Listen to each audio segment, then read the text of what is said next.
कैसे सो सकते थे। लेकिन अंजलि गुस्सा होने की वजह से एक टेंट में अकेली सोई। जतिन उसके बगल वाले टेंट में सोने चला गया। उन्होंने अपने कमरे का दरवाजा बंद कर दिया था और एक छोटा बल्ब कमरे में जलता छोड़ दिया था। कमरे का फर्श लकड़ी का था। कोई आसपास भी आता तो आवाज से पता चल सकता था। अंजलि सो नहीं पा रही थी। वो उस लकड़ी के फर्श पर होने वाली आवाजों को सुन रही थी। वो आवाज बार बार आ रही थी, जैसे बगल के रिसेप्शन पर कोई ना कोई आ रहा था। उसको लगा कि रिसेप्शन में बैठने वाला आदमी और होटल में काम करने वाले दूसरे लोग होंगे।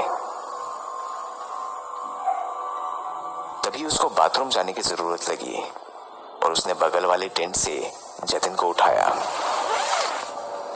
जतिन, जतिन,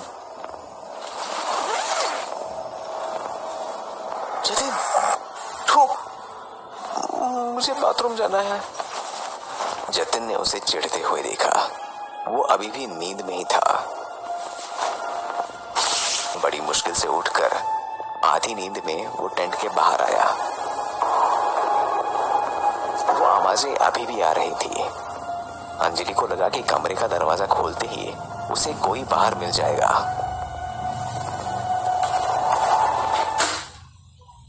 पर वो आवाजें दरवाजा खोलते ही एकदम बंद हो गई। कमरे के बाहर घुप अंधेरा था। उनके कमरे से आती लाइट से जैसे आगे के रिसेप्शन में भी रोशनी हो गई थी। रिसेप्शन पर एक आदमी चेयर पर बैठा हुआ था। वो दीवार की तरफ मुंह करके बैठा हुआ था। शायद सो रहा था वो। अंजलि ने सोचा कि होटल का ही आदमी होगा। जतिन ने अंजलि को बोला कि वो बाथरूम के दरवाजे पर ही खड़ा मिलेगा और अंजलि अंदर बाथरूम में चली गई।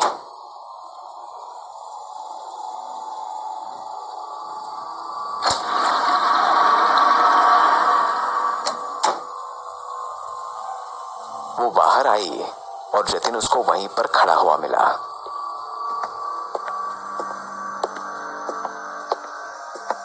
बड़ी मुश्किल से वो अपनी आंख खोल पा रहा था।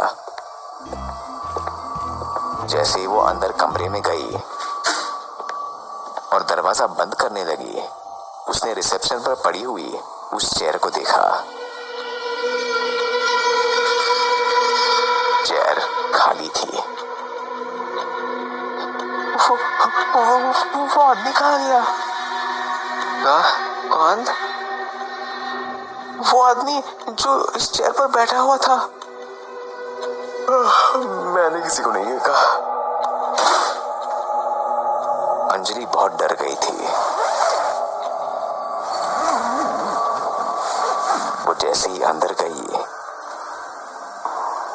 वो आवाजें फिर से उसे सुनाई दी। सुना? जितिन, तुमने सुना? सो जाओ यार, कल जल्दी उठकर ट्रैकिंग पर जाना है। अंजलि को समझ नहीं आ रहा था कि इन आवाजों के बीच जतिन कैसे सो सकता है। वो ये भी सोच रही थी कि कहीं ये सब उसका वहम तो नहीं है। उसने अपनी आंख बंद करने की कोशिश की, पर वो सो ही नहीं पा रही थी। उसको नींद आने ही वाली थी कि उसने अपने टेंट के बाहर